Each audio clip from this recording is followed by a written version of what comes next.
अरिहंताण नमो सिद्धाण नमो आयर्याण नमो उवधायाण नमो लोये सव साहुण ईश्व पंच नमो कारो सव पाव प्रणासनो मंगलानंत संदेश परमं हवै मंगलम्।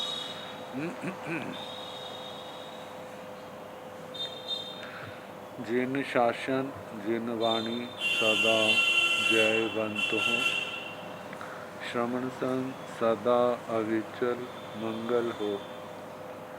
मुक्ति को प्राप्त श्रमण भगवान महावीर स्वामी, उनकी परम पावन कल्याणी भागवती वाणी वाचक प्रमुख श्री इंद्र भूति गौतम आदि गंधर्व भगवान युग प्रधानाचार्य परम पूज्य श्री सुधर्मा स्वामी जी महाराज, उनकी परम पावन पाठ परंपरा वर्तमान आचार्य ध्यान योगी परम पूज्य श्री सुमणि जी महाराज एवं गुरुजन सबके पावन चरण स्रोतों में मेरा अनंत अनंत वार वंदना नमस्कार।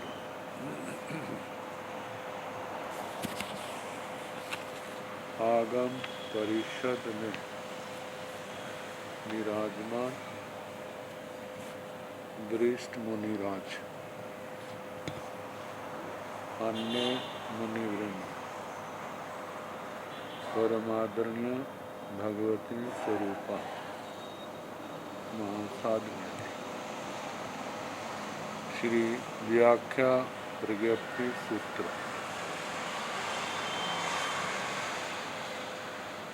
जिसका दूसरा नाम श्री भगवती सूत्र, इसकी वाचना प्रारंभ है। 5वें शतक का प्रथम उपदेशक कल प्रारंभ हुआ था।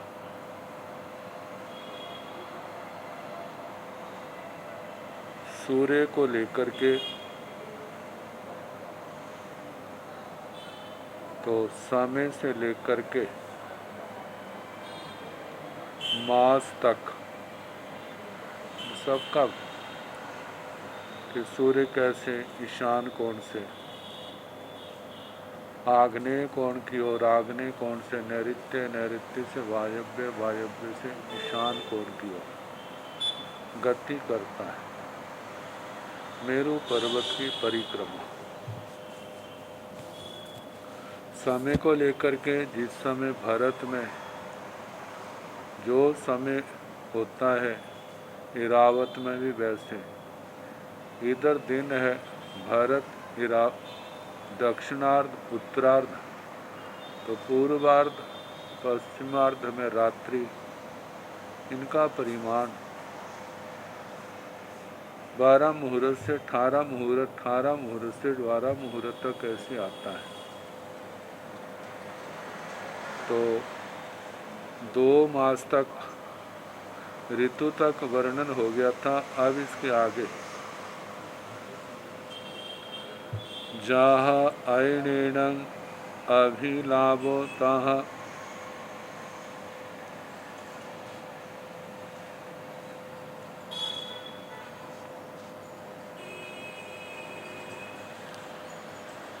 जयानं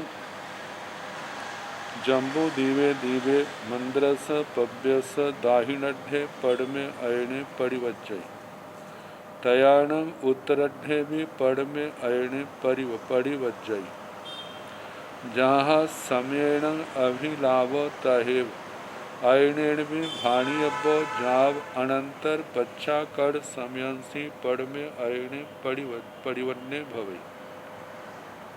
अयन 6 महीने का समय, अयन का जो शब्द है आय धातु गमन अर्थ में आती है। जैसे गम का गच्छति बनता है, अय धातु का आत्मनेपदी होने के कारण से अयते बनता है। ल्यूट प्रत्यय करने पर गम का गमन बनता है और अय का अयन बनता है, गमन। तो जब सूरज उत्तरायण में होता है, उत्तरायण से दक्षिणायन का समय जो है 6 महीने का, और दक्षिणायन से उत्तरायण का 6 महीने का समय है। तो इस 6 महीने को की संज्ञा अयन पड़ गई। बाहर की ओर गमन दक्षिणायन है और अंदर की ओर मेरु पर्वत की ओर जो अयन गमन है उसको उत्तरायण कहा जाता है। तो इन दोनों में 6 महीने का समय लगता है। तो 3 ऋतुओं का अयन, 2 महीने का समय ऋतु का और 3 का क्या हो गया, 6 महीने। तो बताया है कि जिस समय जम्बूद्वीप नामक द्वीप में मंदर पर्वत के दक्षिणार्ध में प्रथम अयन प्रारंभ होता है, तयाण तब उत्तरार्ध भी पड़ में अयने परिवज्य। तो उत्तरार्ध में भी प्रथम अयन प्रारंभ होता है।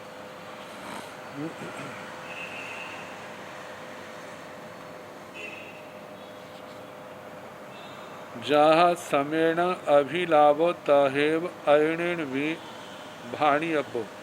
जैसे समय से अभिलाप कहा था वैसे अयन से भी कहना। मतलब जिस समय दक्षिण में अयन प्रारंभ होता है तो उत्तर में भी उसी समय प्रारंभ होता है। जिस समय उत्तर में प्रारंभ होता है उसके एक समय बाद मेरु पर्वत के पूरब और पश्चिम में प्रारंभ होता है। जब मेरु पर्वत के पूरब और पश्चिम में प्रारंभ होता है तो उससे एक समय पहले मेरु पर्वत से दक्षिण और उत्तर में प्रारंभ हो चुका होता है। मतलब कि दक्षिण और उत्तर में एक समय पहले होता है, पूरब और पश्चिम में जो बातें हैं एक समय बाद होती हैं। तो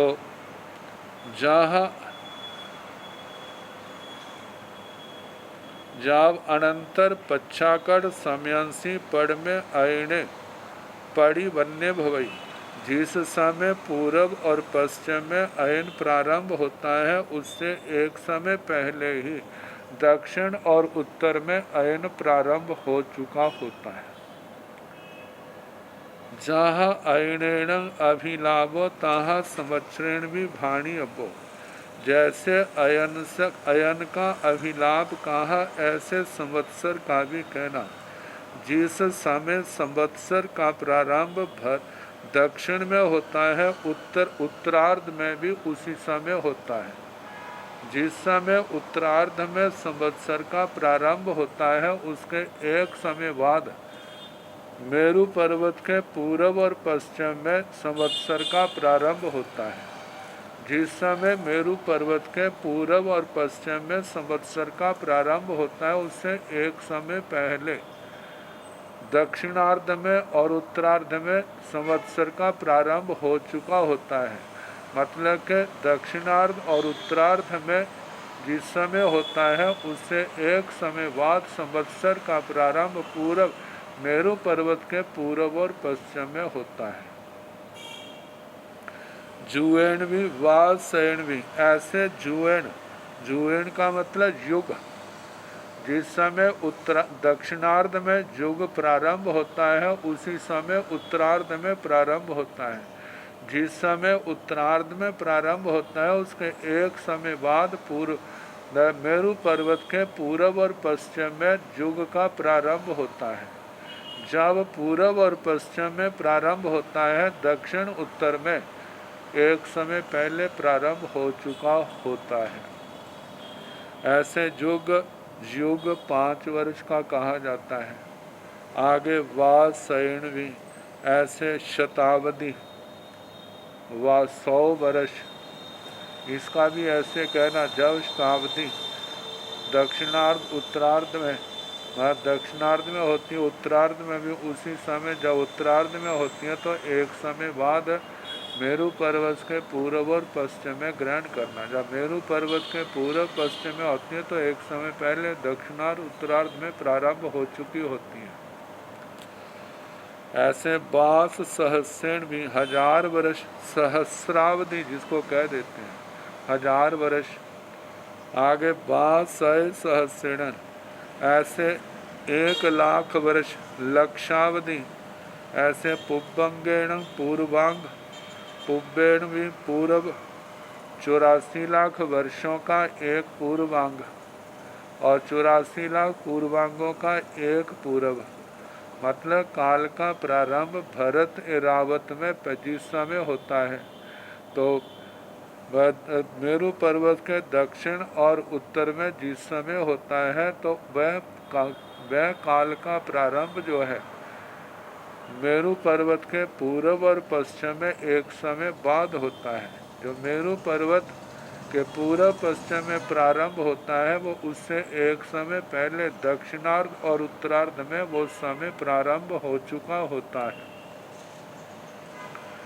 तो ऐसे पूर्वांग पूर्व का कहना तुड़ियंगेण भी तुड़ियन भी ऐसे त्रुटितांग और त्रुटित एवं पुब्बंगे पुब्बे ऐसे पूर्वांग पूर्व तुड़ियंगे तुड़िये त्रुटितांग त्रुटित अडडंगे अडडे अड डांग अडड अवभंगे अवमे अवंगांग अववांग अववे अवव हुहु अंगे हुहुए हुहु कांग हुहुक उपलंगे उपले उत्पलांग उत्पल पौमंगे पौमे पदमांग पदम नलिनंगे नलिने नलिनांग नलिन अर्थ न्यूरंगे अर्थ न्यूरे अर्थ निकुरांग अर्थ निकुर अवंगे अव्वे अयुतांग अयुत नवंगे नव्वे नयुतांग नयुत पौअंगे पौवे प्रयुतांग प्रयुत चूलियंगे चूलिय चूलिकांग चूलिक चूलिका शीर्ष पहेली अंगे शीर्ष पहेलिया शीर्ष प्रहेलिकांग शीर्ष प्रहेलिका पल्योमेण सागरोमेण भी भाणी अबो। इसी प्रकार पल्योपम और सागरोपम से भी कहना, मतलब जिस समय जो पल्योपम जैसे जे कहा है मेरू पर्वत के दक्षिणार्ध में प्रारंभ होता है उसी समय उत्तरार्ध में भी प्रारंभ होता है। जिस समय दक्षिणार्ध उत्तरार्ध में प्रारंभ होते हैं उसके एक समय बाद वह संख्या जो है मेरू पर्वत के पूर्व और पश्चिम में प्रारंभ होती है और जो मेरू पर्वत के पूर्व पश्चिम में प्रारंभ होती है वह दक्षिण और दक्षिणार्ध उत्तरार्ध में एक समय बाद प्रारंभ होती है और दक्षिणार्ध उत्तरार्ध में एक समय पहले हो चुकी होती है। तो ऐसे पल्योपम का सागरोपम का इन सब का कहना जयाणंग भंते जम्बू दीवे दीवे दाहिनड्डे पड़मा ओ सपनी पड़ी वज्जई तयाणंग उत्तरड्ढे भी परमा ओ सपनी पड़ी वज्जई। हे भगवान, जब जम्बू द्वीप नामक द्वीप में दक्षिणार्ध में प्रथम अवसर्पणी प्रतिपन्न होती है, मतलब प्रारंभ होती है, तयाणंग उत्तरड्ढे भी पड़मा ओ सपनी पड़ी वज्जई, उस समय उत्तरार्ध में भी प्रथम अवसर्पणी प्रारंभ होती है, प्रतिपन्न होती है। जयाणु उत्तरड्ढे भी पड़ी वज्जई तयाणु जम्बू दीवे दीवे मंद्रस पव्यस पुरथिमेण चथिमेण नेवथि ओ सपणी नेवथि उसपणी अवठियेण तथ काले प्रणते समणाउसो। जब उत्तरार्ध में प्रथम अवसर्पणी प्रतिपन्न होती है, प्रारंभ होती है, जयाणं जब उत्तरार्ध भी परिवज्जय उत्तरार्ध में अवसर्पणी का प्रारंभ होता है, तयाणं तब जम्बू दीवे जम्बू द्वीप नामक द्वीप में मंद्रस पव्यस पुरथिमेण पचथिमेण मंदर पर्वत के पूरब की ओर, पश्चिम की ओर नेवत्थी ओसपणी, नेवत्थी उसपणी। पूरब और पश्चिम में न अवसर्पणी काल है न उत्सर्पणी काल है। अवठियेण तथ काले प्रणत्य समनाउसो। हे आयुष्मान श्रवण, वहाँ पर अवस्थित काल है। मतलब महाविद्य के पूरब और पश्चिम में वहाँ पर काल चक्कर नहीं चलते। वहाँ का काल सदा एक जैसा रहता है। और वह काल कैसा रहता है? जैसे भरत क्षेत्र में अवसर्पणी काल में चौथे आरे का प्रारंभ होता है, वैसा काल सदा वहाँ पर रहता है। जैसे जहाँ पर मनुष्यों की उत्कृष्ट अवगाहना 500 योजन की है, ऐसे महाविद्य के पूर्वार्ध पश्चिमार्ध में वहाँ पर भी सदा 500 धनुष की अवगाहना उत्कृष्ट कही है। जहाँ पर करोड़ पूरब की आयु होती है तो पूर्वार्ध पश्चिमार्ध में भी उत्कृष्ट आयु, वहाँ पर भी करोड़ पूरब कही है। तो अब जैसे जहाँ पर प्रथम तीर्थंकर भगवान की 84 लाख वर्ष की आयु है, तो वहाँ पर जो श्लाका पुरुष होते हैं, तीर्थंकर चक्रवर्ती आदि, उनकी आयु भी इतनी कही है। मतलब चौथे आर्य के प्रारंभ जैसा समय महाविद्य क्षेत्र के पूरब और पश्चिम में कहा जाता है।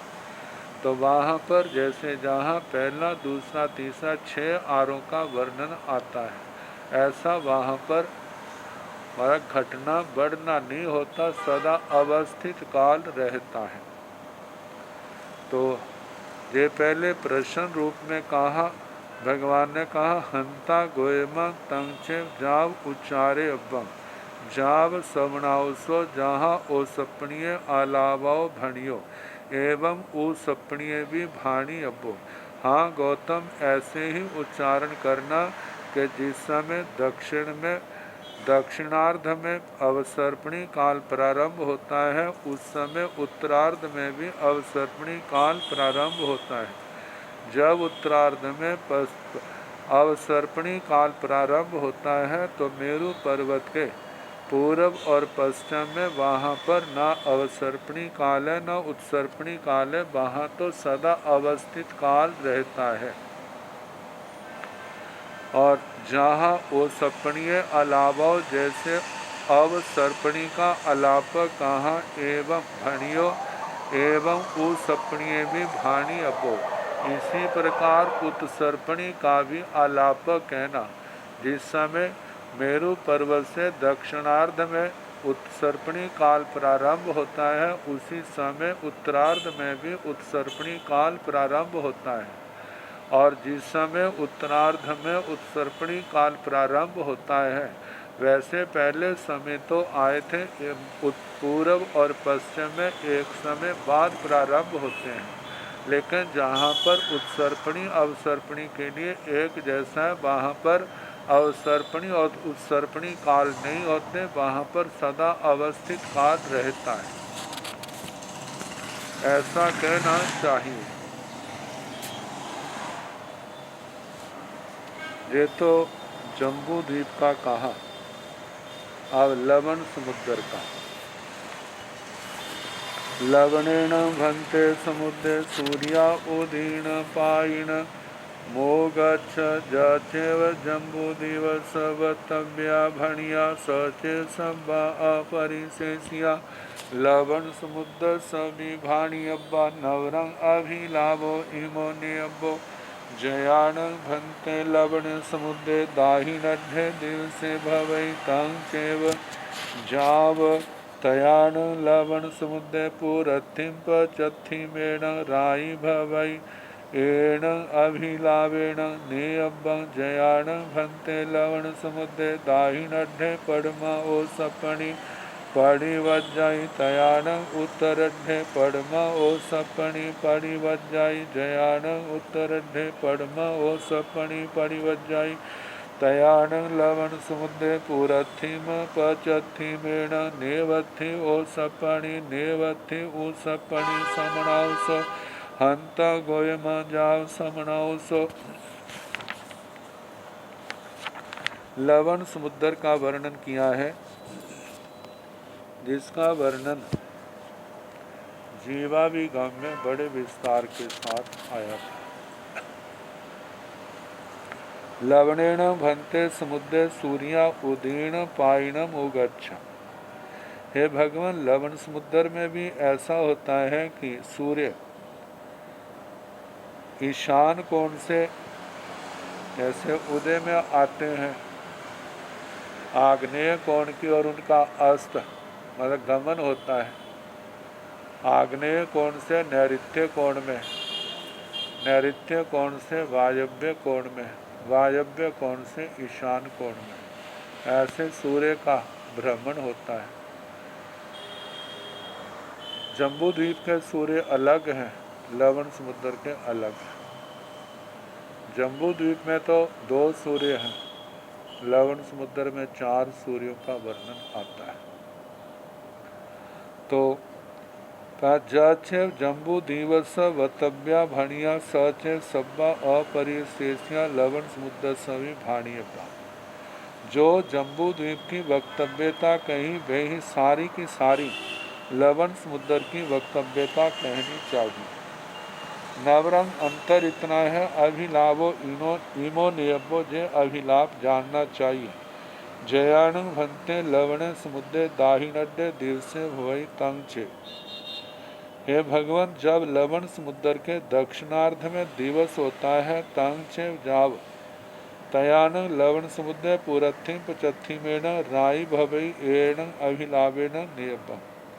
जब लवण समुद्र के दक्षिणार्ध में दिन होता है तो उस समय उत्तरार्ध में भी दिन होता है। जिस समय उत्तरार्ध में दिन होता है तो पूर्व और पूर्वार्ध में और पश्चिमार्ध में उस समय रात होती है। बाकी वर्ण जो है जैसे जम्बू द्वीप का कहा वैसे कहना। एण अभिलावेण इसी शैली से कहना। जयाण भंते लवण समुद्र दाहिनड्ढे पड़मा ओ सपनी परिवज्जई तयाण उत्तरड्ढे पड़मा ओ सपनी परिवज्जई। हे भगवान, जब लवण समुद्र के दक्षिणार्ध में प्रथम अवसर्पणी प्रारंभ होती है उस समय उत्तरार्ध में भी प्रथम अवसर्पणी प्रारंभ होती है। जयाण उत्तरड्ढे पड़मा ओ सपनी परिवज्जई।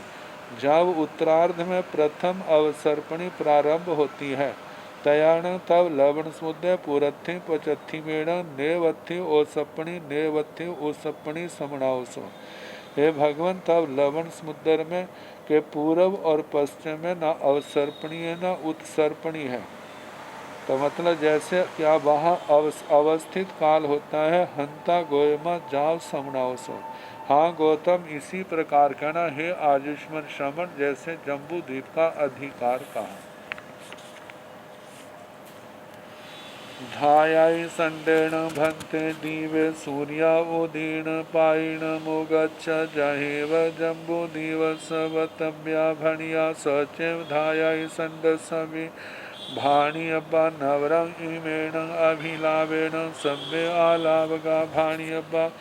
जयाण भंते धायाई संडे दीवे दाहिनड्डे दिवसे भवई तयाण उत्तरड्डे भी जयाण उत्तरड्डे भी तयाण धायाई संडे दीवे मंत्राण पव्याण पुरथिम पचथिमेण राई भवई हंता गोयमा एवं चेव जाव राई भवई। जयाण भंते धायाई संडे दीवे मंत्राण पव्याण पुरथिमेण दिवसे भवई तयाण पचथिमेण विजयाण पचथिमेण वितयाण धायाई संडे दीवे मंत्राण पव्याण उत्तरेण दाहिनेन राई भवई हंता गोयमा जा भवई एवे एवं एण अभिलावेण नेयब्बं जाव जयाण भंते दाहिनड्ढे पड़मा ओ सपणी तयाण उत्तरड्ढे जयाण उत्तरड्ढे तयाण धायाई संडे दीवे मंदराण पव्याण पूरथिम पचथिमेण नथि नथि ओ सपनी जाव समणाव सो हंता गोयमा जाव समणाव सो जहाँ लवण समुद्र सवतम्या ताहा कालो दस विभाणी अब्बा नवरंग कालो दस नामं भाणी अब्बा अभिंतर पुखर देण भंते सूर्या उदीण पायिणमौ गच्छ जयेव धायाय संड सवतम्या तहेव अभंतर पुखर दस विभाणी अब्बा नवरंग अभिलाभो जानियब जावतयान अभिंतर पुखरंदे मंद्राण पूरथि बचथि वेण नेवथि अव सपणि नेवथि ओ सपणि अवठियेण तथ काले प्रणते समणावसो सेवं भंते ति पंचम साय पड़मोदे सो समत्तो।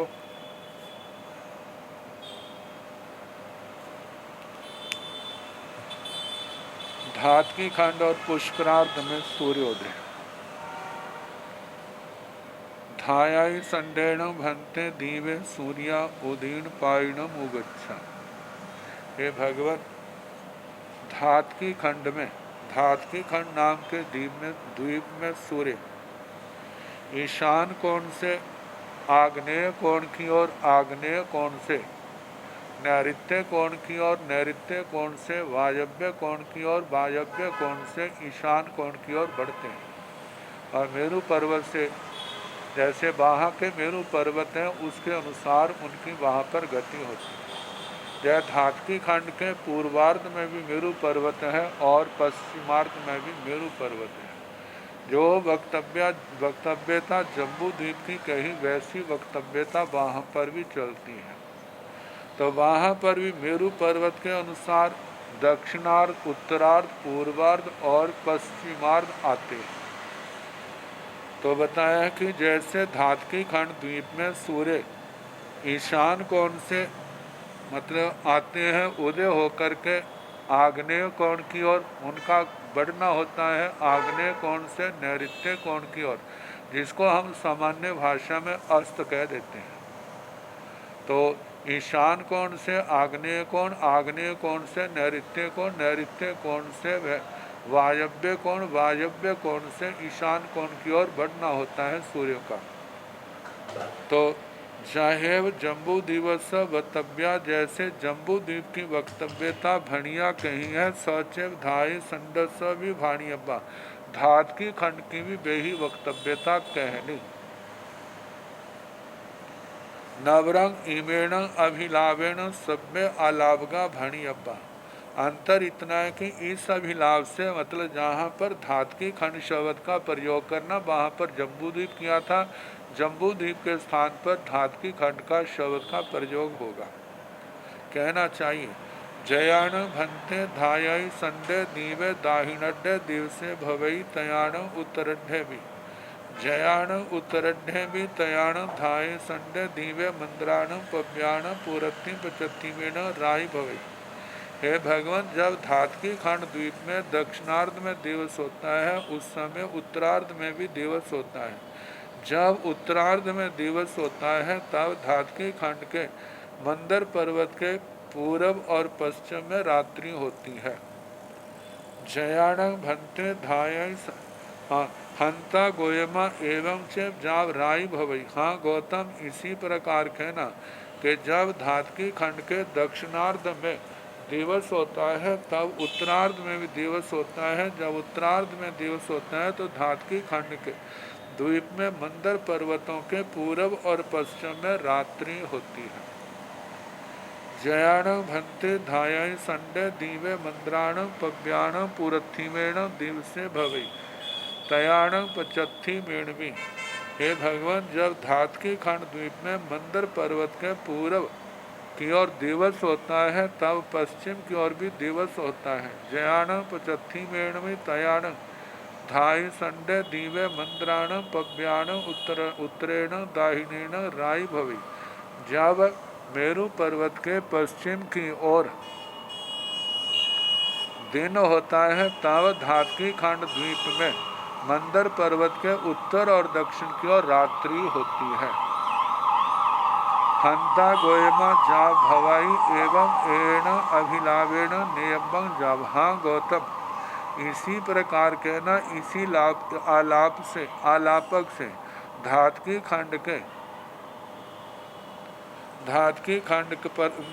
खंड के मेरु पर्वत के पूरब की ओर जिस समय दिन होता है तो पश्चिम की ओर भी दिन होता है। जब पश्चिम की ओर दिन होता है तो धात की खंड के मंदर पर्वत के उत्तर में दक्षिण में रात्रि ही होती है। जयाण भंते दाहिणढ़े पड़मा ओ सपनी तयाण उत्तरढ़े। जयाण उत्तरढ़े तयाण धाये संडे दीवे मंद्राण पव्याण पूरथि पचत्थिवेण नथि ओ सपनी जाव समणाउसो। हे भगवान, जब धात की खंड के दक्षिणार्ध में प्रथम अवसर्पणी प्रारंभ होती है तो उत्तरार्ध में भी उस समय अवसर्पणी प्रारंभ होती है, और जब उत्तरार्ध में अवसर्पणी प्रारंभ होती है तब धात की खंड द्वीप में मंदर पर्वत के पूर्व पश्चिम की ओर, वहाँ पर अवसर्पणी और उत्सर्पणी का व्यवहार नहीं है वहाँ पर, क्योंकि सदा अवस्थित काल रहता है। हंता गोयमा जाव समणाउसो। पहले गौतम स्वामी ने प्रश्न रखा है तो भगवान कहते हैं कि हाँ गौतम, इसी प्रकार है कि जैसे धात की खंड के पूरब की ओर मतलब दक्षिणार्ध में अवसर्पणी का प्रथम समय है तो उत्तरार्ध में भी अवसर्पणी का प्रथम समय है। जब उत्तरार्ध में अवसर्पणी का प्रथम समय है तो मंदर पर्वत के पूरब और पश्चिम में वहाँ पर अवसर्पणी उत्सर्पणी जो काल नहीं होते, सदा अवस्थित काल रहता है। जहाँ लवण समुद्र स वक्तव्या तहाँ कालोदस भी भाणी अब्बा। जैसे लवण समुद्र की वक्तव्यता कहीं वैसे कालोद की भी वक्तव्यता कहनी चाहिए। नवरंग कालोदस नामक भाणी अब्बंग। अंतर इतना है लवण समुद्र के स्थान पर जहाँ कालोद समुद्र का नाम आएगा। आभ्यंतर पुखरद्देण भंते सूर्या उदीर्ण पायणम उगच्छ। हे भगवान, आभ्यंतर पुष्करार्ध में अब इसके पूर्व पश्चिम है तो उस पूर्व पश्चिम का सारा इकट्ठा ही दक्षिणार्ध उत्तरार्ध एक जैसा चलेगा। तो जैसे जहाँ पर आभ्यंतर पुष्कर अर्ध पुष्कर जो है अंदर की साइड का, वहाँ पर जब सूर्य ईशान कोण से आग्नेय कोण की ओर, आग्नेय कोण से नैऋत्य कोण से वायव्य कोण, वहाँ से ईशान कोण की ओर गमन होता है। तो ऐसा ही कहना। तो आगे जो वर्णन है ऐसे समय से लेकर के ऋतुओं का वो सारा कहना कि जिस समय दक्षिणार्ध में प्रारंभ होता है उत्तरार्ध में उस समय होता है और पूर्वार्ध पश्चिमार्ध में एक समय बाद होता है। तो ऐसे अवसर्पणी काल तक वो सारी बातें आएंगी कि जिस समय दक्षिणार्ध में उत्तरार्ध में अवसर्पणी काल होता है तो वहाँ मेरु पर्वत के पूर्वार्ध पश्चिमार्ध में वहाँ पर जहाँ उत्सर्पणी अवसर्पणी का प्रारंभ नहीं होता, क्योंकि वहाँ सदा अवस्थित काल रहता, एक जैसा समय रहता है। जहेव धाय संडस वक्तव्या। जैसे धात की खंड की वक्तव्यता कहीं तहेव वैसे ही आभ्यंतर पुष्करद्द सभी भाणियब्बा आभ्यंतर पुष्करार्ध की भी कहनी चाहिए। नवरंग अंतर इतना है अभिलाव जानियब्बो। धात की खंड में तो धात की खंड का नाम लिया था, आभ्यंतर पुष्करार्ध में आभ्यंतर पुष्करार्ध का नाम आएगा।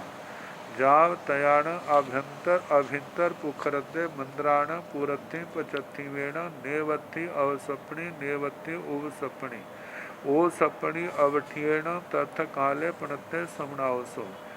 इतना है कि आभ्यंतर पुष्करार्ध में मतलब के जब दक्षिण में दक्षिणार्ध उत्तरार्ध में अवसर्पणी काल का या उत्सर्पणी काल का प्रथम समय होता है तो मेरु पर्वत के पूर्वार्ध में पश्चिमार्ध में वहाँ पर ना अवसर्पणी होती है ना उत्सर्पणी होती है, वहाँ तो सदा अवस्थित काल एक जैसा रहता है, ऐसा कहना चाहिए। न तत्काले प्रणत्य समणावसो। हे आयुष्मान श्रवण, वहाँ पर अवस्थित काल कहा है। सेवम भंते हे भगवान इसी प्रकार है पंचम समय पड़मो देशो समतो।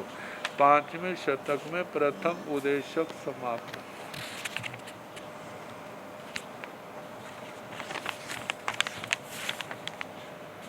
दूसरा उदेशक, दूसरे उदेशक का नाम वायु था। अनिल, अनिल का मतलब वायु। तो वायु के 4 प्रकार के हैं, ईषद, पुरोवात, पश्चातवात, मंदवात, महावात। इनके संबंध में अवप्रकरण आएगा। राय गीह नैरे जाव एवं व्यासी अथीणं भंते ईसिंग पुरे वाया पच्छा वाया मंदा वाया महावाया वायन्ति हंता अथि अथीण भंते पुरथि मेण ईसिंग पुरे वाया पच्छा वाया मंदा वाया महावाया वायन्ति हंता अथि एवं पचथि मेण पचथि मेण दाहिनेण उत्तरेण उत्तर पुरथि मेण दाहिण पुरथि मेण दाहिण पचथि मेण उत्तर पचथि मेण जयाण भंते पुरथि मेण ईसिंग पुरे वाया पच्छा वाया मंदा वाया महावाया वायन्ति तयाण पचथि मेण में ईसिंग पुरे वाया जयाण पचथि मेण ईसिंग पुरे वाया तयाण पुरथि मेण में हंता गोयमा जयाण पुरथि मेण तयाण पचथि मेण में ईसिंग पुरे वाया जयाण पचथि मेण में ईसिंग पुरे वाया तयाण पुरथि मेण में ईसिंग पुरे वाया एवं दिशासु मी दिशासु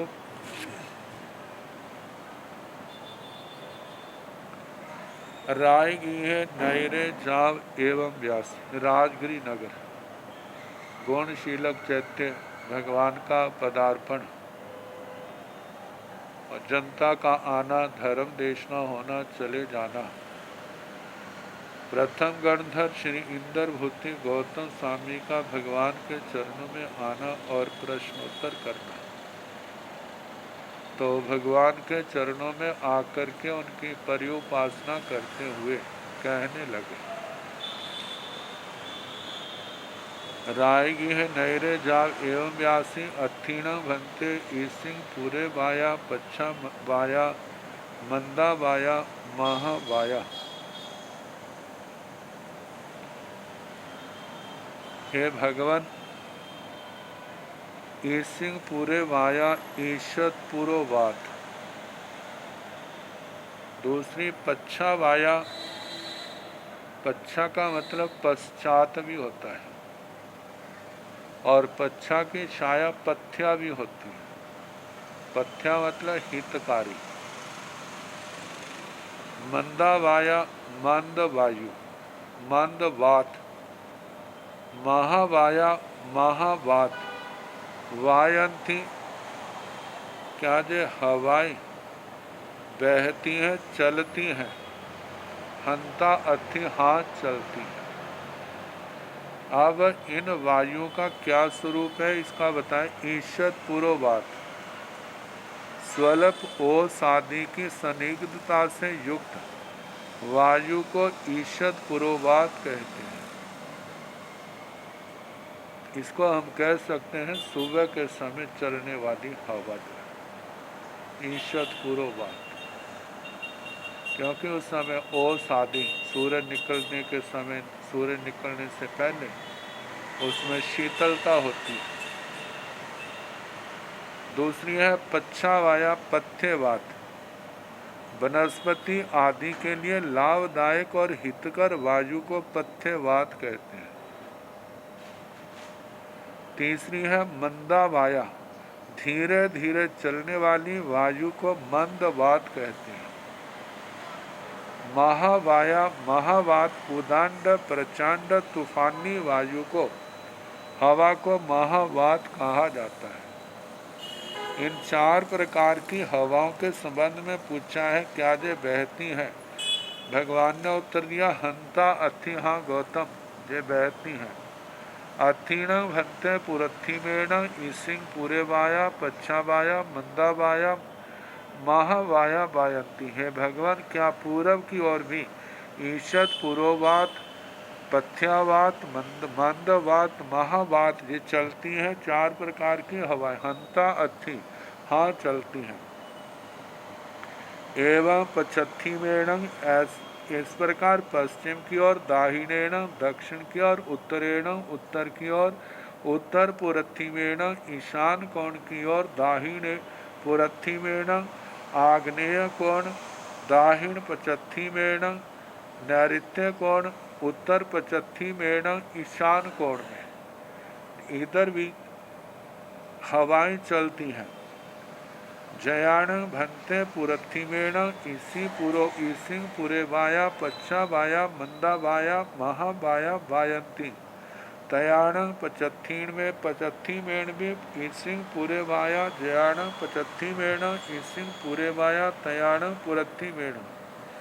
हे भगवान, जब पूरब की ओर ईशद पुरोवात पथ्यावात मंदवात महावात चलती है, तब क्या पश्चिम की ओर भी ईशद पुरोवाक मतलब जो हवाएं चलती हैं। जब पश्चिम की ओर चलती है तब जो पूरब की ओर भी चलती हैं। जो प्रश्न दोनों दिशाओं में पूरब की ओर पश्चिम की ओर।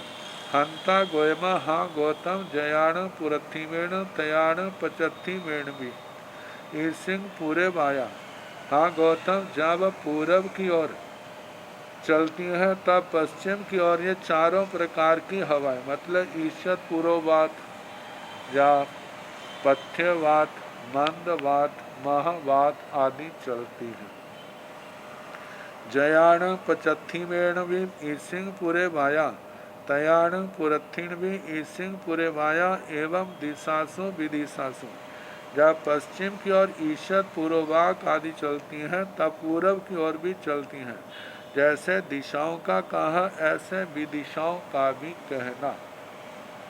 मतलब पूरब दक्षिण पश्चिम उत्तर ये तो दिशाएं हैं। ईशान कोण आग्नेय कोण नैऋत्य कोण वायव्य कोण ये क्या है? ये कोण है। अब अथीण भंते दीवी चिया ईसिंग पूरे वाया हंता अथी। अथीण भंते सामुद्या ईसिंग पूरो पूरे वाया हंता अथी। जयाण भंते दीवी चया ईसिंग पूरे वाया तयाण सामुद्या भी ईसिंग पूरे वाया। जयाण सामुद्या ईसिंग पूरे वाया तयाण दीवी चया भी ईसिंग पूरे वाया। नो इणठे समठे से किणठेण भंते एवं बुच्छाई जयाण दीवी चया ईसिंग पूरे वाया। नोण तया सामुद्या ईसिंग पूरे वाया। जयाण सामुद्या ईसिंग पूरे वाया नोण तया दीवी चया ईसिंग पूरे वाया। गोयमा तेसीण बायाण अन्न मन्न विवच्चासेण लवणे समुद्रे बेलग नाई कम्बाई से तेनठेन जा वाया वायंती। अथीण भंते दीवी चिया ईसिंग पूरे वाया। हे भगवान, दीवी चया द्वीप संबंधी मतलब द्वीप में चलने वाली। ईसिंग पूरे वाया ईशत पुरोवात। क्या जे द्वीप संबंधी ईशत पुरोवात है। हंता अथी हाँ है द्वीप संबंधी है। और जो हवाएं द्वीप में भी चलती है समुद्र में भी चलती है। द्वीप में चलने वाली द्वीप संबंधी होगी और समुद्र में चलने वाली समुद्र संबंधी होगी। अथीण भंते सामुद्या ईसिंग पूरे वाया। हे भगवान, क्या समुद्र में ईशत पुरोवात आदि है। हंता अथी हाँ है। जयाण भंते दीविचिया ईसिंग पूरे वाया तयाण सामुद्या भी ईसिंग पूरे वाया। हे भगवान, जब द्वीप संबंधी ईशत पुरोवात होती है तो क्या उस समय समुद्र में भी ईशत पुरोवात होती है। जयाण सामुद्या ईसिंग पूरे वाया तयाण दीवी चया भी ईसिंग पूरे वाया। जब समुद्र में ईशत पुरोवात है तब द्वीप में भी ईशत पुरोवात है। कहा कि नो इनट्ठे समट्ठे ऐसा नहीं होता। से किणट्ठेण भंते एवं बुच्चाई ऐसा क्यों कहा जाता है। जयाण दीविचिया उसिंग पूरे वाया जब द्वीप संबंधी ईशत पुरोवात होती है। नोण तया सामुद्या ईसिंग पूरे वाया तब समुद्र संबंधी ईशत पुरोवात नहीं होती। जयाण सामुद्या ईसिंग पूरे वाया जब समुद्र संबंधी ईशत पुरोवात होती है। नोण तया दीविचया ईसिंग पूरे वाया तब द्वीप संबंधी ईशत पुरोवात नहीं होती। गोयमा तेसीण वायाण अन्नमन्न विबच्चासेण लवण समुद्र बेलंग नाई कमय। हे गौतम, उन वायुओं के परस्पर अन्नो अन्नम विबच्चासेण परस्पर मतलब व्यत्यय रूप से एक दूसरे के साथ नहीं किंतु पृथक पृथक इनका बहना होता है। लवण समुद्र बेलंग नाई कमई। जे वायुओं को ऐसा स्वभाव है, लवण समुद्र की बेला का किनारे का अतिक्रमण नहीं करती। क्योंकि कहा जाता है कि जम्बू द्वीप की पहले तो जगती 8 योजन है, फिर उसके ऊपर वेदिका है 2 कोस परमाणु। संभव है इस कारण हवाओं का मतलब इधर का उधर उधर का इधर आना जाना जो व्यत्यास नहीं होता।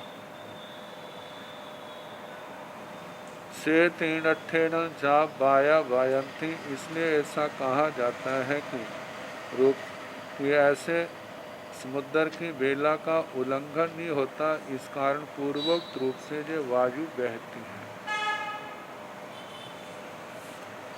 वायु का स्वरूप अथीण भंते ईसिंग पूरे वाया पच्छा वाया मंदा वाया महा वाया वायंती हंता अथी कयाण भंते ईसिंग पूरे वाया जा वायंती गोयमा जयाण बाहुयाय आहारियं रियंती तयाण ईसिंग पूरे वाया जा वायंती अथीण भंते ईसिंग पूरे वाया हंता अथी कयाण भंते ईसिंग पूरे वाया गोयमा जयाण बाहुयाय उत्तर क्रियं रियाई तयाण ईसिंग पूरे वाया जा वायंती अथीण भंते ईसिंग पूरे वाया हंता अथी कयाण भंते ईसिंग पूरे वाया पच्छा वाया गोयमा जयाण बाहु कुमारा बाहु कुमारियो जा अपनोवा परसवा तदुभेसवा अट्ठाए बाहुकायं उदीरेंती तयाण ईसिंग पूरे वाया जा वायंती बाहु आयण भंते बाहुयायं चेव आणवंती वा पाणवंती वा जहाँ खंदाय ताहा चतारी आलावगा नेयब्बा अनेक साय सहसक पुट्ठ पुट्ठे उदाई स शरीरी नी खमाई अथीण भंते ईसिंग पूरे वाया पच्छा वाया मंदा वाया महा वाया वायंती। हे भगवान, ईशत पुरोवात पथ्यावात मंदवात महावात जे हवाएं चलती हैं हंता अथी हाजे हैं चलती हैं हवाएं। हवा के 3 रूप कहे। एक तो सहज रूप में वायु, एक वायु का उत्तर वैक्रिय रूप होता है और तीसरा है जब वायु कुमार देव देवियों के द्वारा हवा चलाई जाती है। ये 3 रूप इनका वर्णन किया है। कयाण भंते ईसिंग पूरे वाया जा वायंती। हे भगवान, ईशत पुरोवात जा पथ्यावात मंदावात महावात जे कब चलती हैं। गोयमा जयाण बाहुआय आहारियं रियंती तयाण ईसिंग पूरे वाया जा वायंती। हे गौतम, जब वायु काय अपनी स्वभाव के अनुसार गमन करते हैं तब ईशत पुरोवात पथ्यावात मंदवात महावात होती है। अथीण भंते ईसिंग पूरे वाया हंता अथी। फिर पूछा है भगवान, ये ईशत पुरोवात आदि होते हैं? हाँ होते हैं। कयाण भंते ईसिंग पूरे वाया। हे भगवान ये कब होते हैं? गोयम जयाण बाहुयाय उत्तर क्रियंग रियाई तयाण ईसिंग पूरे वाया जा वायंती। हे गौतम जब वायु का उत्तर क्रिया उत्तर वैक्रिय करते तब जय पथ्यवाद ईशत पुरोवात पथ्यावात मंदावात महावाद्य चलते हैं। अथीणंग भंते ईसिंग पूरे वाया। हे भगवान ये तीसरा रूप है, उसके संबंध में प्रश्न ईश्वर पुरोवात पथ्यावात मांदवात महावात क्या है? हंता अथी हाँ है। कयाण भंते ईसिंग पूरे वाया पच्छा वाया। हे भगवान ये कब होते हैं? ईशत पुरोवात पथ्यवात मांदवात महावात। गोयम जयाण बाहु कुमारा बाहु कुमारियो वा अपनो वा परसवा तदुभेसवा अट्ठाय बाहु कायं उदीरंती। हे गौतम यह वायु कुमार देव वायु कुमारी देवियाँ अपने लिए दूसरे के लिए या दोनों के 28 निमित्त से वायु काय की उदीर्णा करते हैं। तयाण ईसिंग पूरे वाया जा वायंताव ईशत पुरोवात पथ्यावात मांदवात महावात आदि चलती हैं। बाहुआयण भंते बाहुआयंग चैव आणवंती वा पाणवंती वा। हे भगवान वायु काय का जीव क्या वायु काय को श्वासोश्वास के रूप में ग्रहण करता है? तो कहा जाता है जहाँ खंडाए तहाँ चतारी अलावगा नियब्बा। जैसे स्कंदक अध्ययन में स्कंद की पावन जीवन गाथा से पहले वायु काय से संबंधित ये प्रश्नोत्तर आए थे, तो वहाँ पर ये प्रश्नोत्तर पूछे थे, उनका उत्तर दिया था वैसे जानना कि वायु काय के जीवों को ही श्वासोश्वास में लेता है। वैसे इनके नाक तो होती नहीं है, शरीर के माध्यम से ही इनका श्वासोश्वास होता है।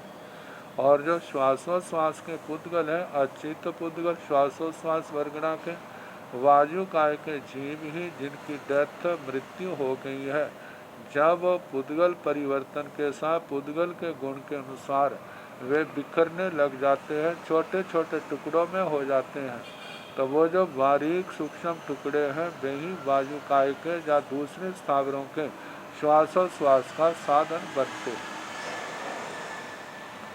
तो और उनकी जो काय स्थिति जो है लाखों जन्मों तक वायु काय के जीव जो है वहीं पर ही जन्म वर्ण करते रहते हैं। जघन्य तो भव स्थिति काय एक ही अंतर मुहूर्त की उत्कृष्ट जो है वो असंख्यात उत्सर्पणी अवसर्पणी का काल भी बन जाता है। जहाँ पुट्ठे उदाई सशरीरी निखमई मतलब कि जो वायु काय या स्व काय से पर काय से सुपृष्ट होने पर ही इनकी मृत्यु होती है। और कहा जाता है सशरीरी निखमई जब अपने स्थूल शरीर को छोड़ता है तो शरीर के साथ ही निकलता है, मतलब उदारिक शरीर या उत्तर वैक्री का शरीर यहीं रह जाता है, साथ में तेजस और कार्बन शरीर होते हैं उनके साथ आगे गमन करता है। अब इसके आगे इस प्रकरण से हट करके प्रश्नोत्तर हैं कुछ वायु को छोड़ करके। आह भंते उदन्य को मासे सुरा एण किं शरीराति वतब्बं सिया गोयमा उदन्य को मासे सुराय जे घणे दब्बे एण पुब्ब भाव पन्नवनं परुच्च वनसाई जीव शरीरातो पच्छा सत्थाया तथ परिणामिया अग्नि झामिया अग्नि झूसिया अग्नि सेविया अग्नि परिणामिया अग्नि जीव शरीराई वत्तब्बं सिया सूराय जे दब्बे दब्बे एण पुब्ब भाव पन्नवनं परुच्च आओ जीव शरीरा ताओ पच्छा सत्थाया जाव अग्नि काय शरीराई वत्तब्बं सिया।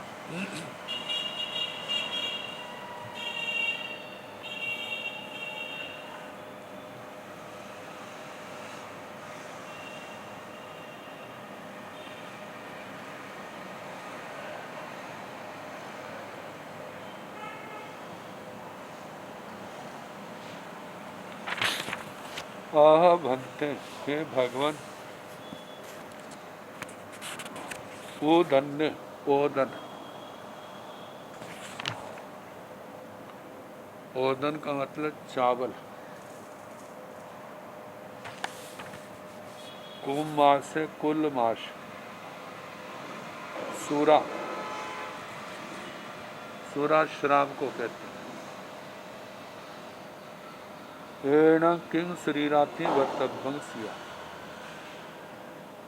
जे किस काया के पुद्गल है, इनके शरीर किस काया से संबंधित है। तो भगवान ने कहा गोयमा हे गौतम, उदन्य कुमासे सुराय जे घने दब्बे, ओदन, कुलमाश और सुरा, इनका जो घन द्रव्य है, ठोस, एण पुब भाव पन्नवण पुरुष, जे पूर्व भाव की प्रज्ञापना को लेकर के, बनसई जीव शरीरा, जीव शरीरा, जे वनस्पति काय के जीवों के शरीर है। क्योंकि पहले क्या थे, चावल वनस्पति है, कुलमाश वो भी वनस्पति है। अच्छा, शराब आदि बनाए हैं, गुड़ आदि से बनाए हैं, तो गुड़ भी किसका बना है, वो ईख के रस का है। तो ईख का रस, ईख क्या है, वो भी वनस्पति है। तो जो ठोस द्रव्य है वो तो वनस्पति का अंश, पूर्व भाव की प्रज्ञापना को लेकर के। फिर उसके बाद तोप, अच्छा, उसके बाद सत्था या शस्त्र परिणत हुआ, सत्थ परिणा शस्त्र परिणामित, अग्नि झामिया, अग्नि के अंदर जलाया, अग्नि झूसिया, अग्नि के अंदर झुलसना, अग्नि सेविया, अग्नि सेवित, अग्नि परिणामिया, केवल अग्नि के परिणाम में परिणत हो जाते हैं। अग्नि जीव शरीरा, वे अग्नि काय के जीव, मतलब जीवों के शरीर बन जाते हैं।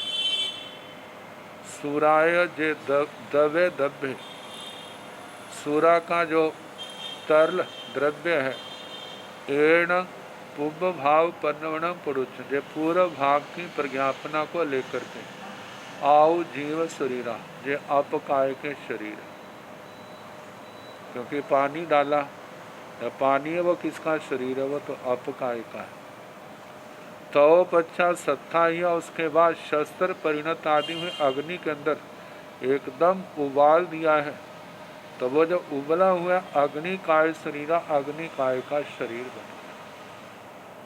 ये वतबंग सिया, फिर वो जब उबल जाते हैं अत्यंत, तो वो क्या बन जाते हैं, फिर अपकाय के या वनस्पति काय के नहीं, वो अग्नि काय के, तेजस काय के पुद्गल बन जाते हैं। अब इसको मोटे रूप में समझना हो, जैसे अग्नि के अंदर लकड़ियां डालते,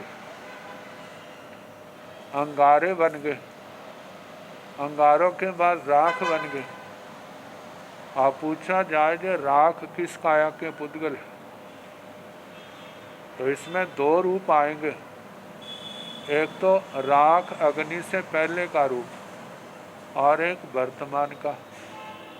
पूर्व रूप की ओर देखा जाए तो वह क्या है, वनस्पति काय का।